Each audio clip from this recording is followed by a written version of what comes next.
دوستو، یہ واقعہ حضرت امام احمد بن حنبل اور حلال رزق کے بارے میں ہے۔ بسم اللہ الرحمن الرحیم۔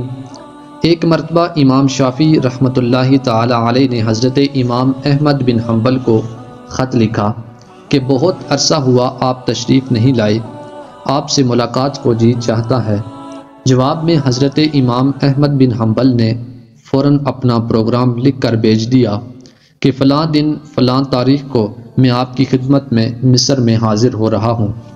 حضرت امام شافعی رحمۃ اللہ تعالی علیہ نے اپنے گھر والوں کو، اپنے ملنے جلنے والوں کو اور دوسرے علماء کو ان کے آنے کی اطلاع دی، پھر ان کی دعوت اور ان کے استقبال کا خصوصی اہتمام کیا۔ آپ نے لوگوں سے بتایا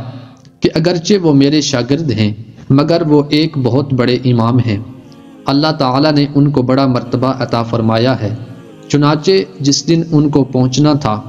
اس دن امام شافعی اپنے شاگردوں اور دوسرے علماء کو لے کر ان کے استقبال کے لیے شہر سے باہر تشریف لے گئے۔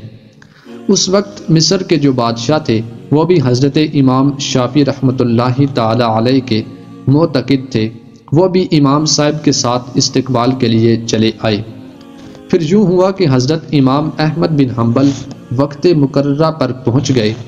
حضرت امام شافعی رحمۃ اللہ تعالی علیہ نے ان کا بڑا شاندار استقبال کیا اور پھر عزت و احترام کے ساتھ ان کو لے کر گھر پہنچے، ان کے لیے بہترین کھانے کا انتظام کیا۔ اس زمانے میں عام طور پر اولیاء اللہ اور بزرگوں کی شان یہ تھی کہ وہ کھانا بہت کم کھایا کرتے تھے اور رات پر اللہ تعالیٰ کی عبادت کیا کرتے تھے۔ جب حضرت امام احمد بن حنبل رحمۃ اللہ تعالی علیہ کھانا کھانے بیٹھے تو دیر تک اس طرح کھانا کھاتے رہے جیسے کئی روز کے بھوکے ہوں۔ باقی لوگ کھانا کھا کر اٹھ گئے مگر وہ کھاتے رہے۔ لوگ بہت حیران ہوئے کہ حضرت امام شافعی رحمۃ اللہ تعالی علیہ نے تو ان کی تعریف کی تھی کہ یہ بڑے اللہ والے اور بزرگ انسان ہیں، مگر یہ تو خوب پیٹ بھر کر کھانا کھا رہے ہیں۔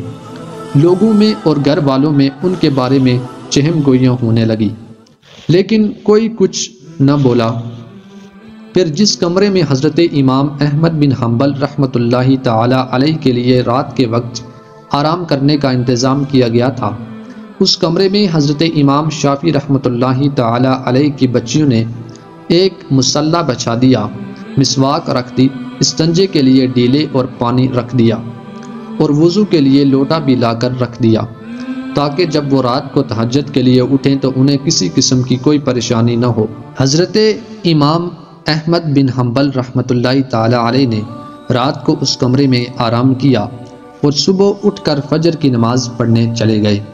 جیسے ہی نماز کے لیے نکلے تو حضرت امام شافعی کی بچیاں اس کمرے میں آ گئیں تو وہاں دیکھتی ہیں کہ پانی کا لوٹا ویسے کا ویسے پانی سے بھرا ہوا ہے، نہ مسواک استعمال ہوئی، نہ ڈیلے استعمال ہوئے اور نہ وضو کے لیے پانی استعمال ہوا،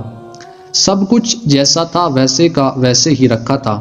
اب ان کے دل میں یہ شبہ ہوا کہ شاید رات کو چونکہ زیادہ کھانا کھا لیا تھا اس لیے تہجد کے لیے آنکھ نہیں کھلی ہوگی۔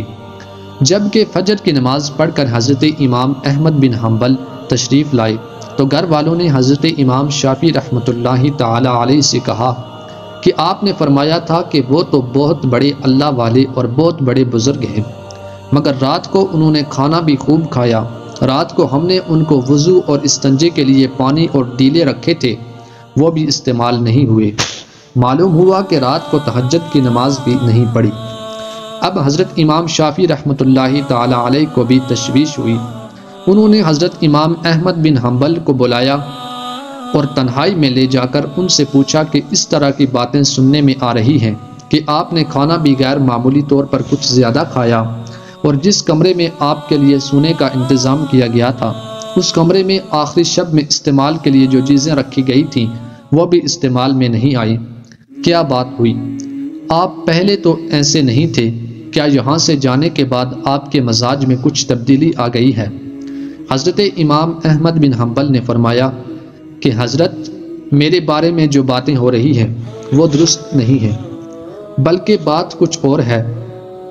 بات دراصل یہ ہے کہ میں جس وقت کھانا کھانے کے لیے آپ کے دسترخوان پر پہنچا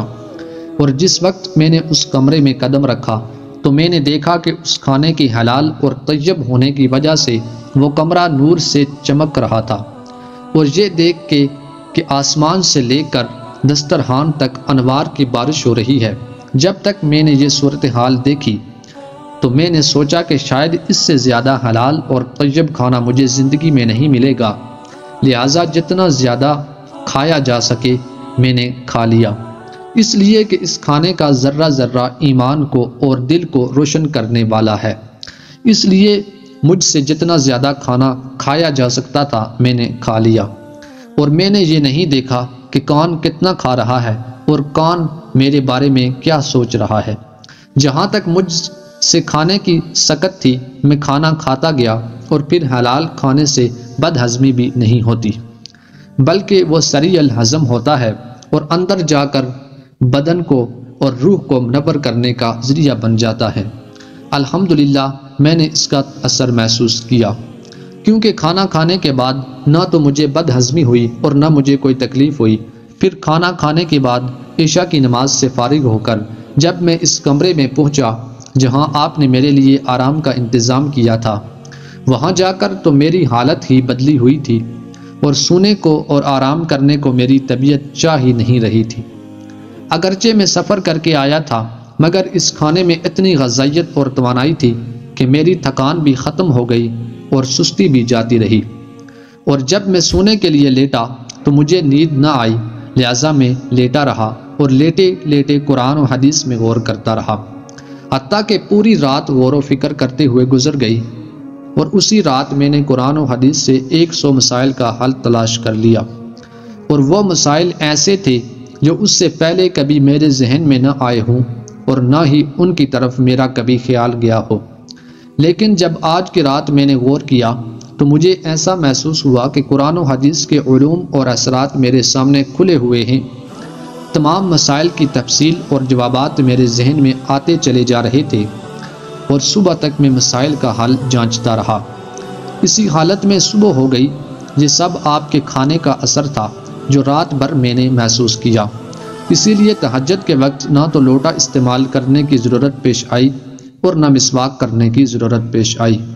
اور وہی عشاء کا وضو میرے لیے فجر میں کام آیا۔ یہ سن کر حضرت امام شافعی رحمۃ اللہ تعالی علیہ نے پھر اپنے گھر والوں کو حقیقت حال بتائی، اور جو لوگ ان کے بارے میں غلط قسم کی باتیں کر رہے تھے ان سے کہا کہ تم نے ان کی شان میں گستاخی کی ہے، لہٰذا ان سے معافی مانگو۔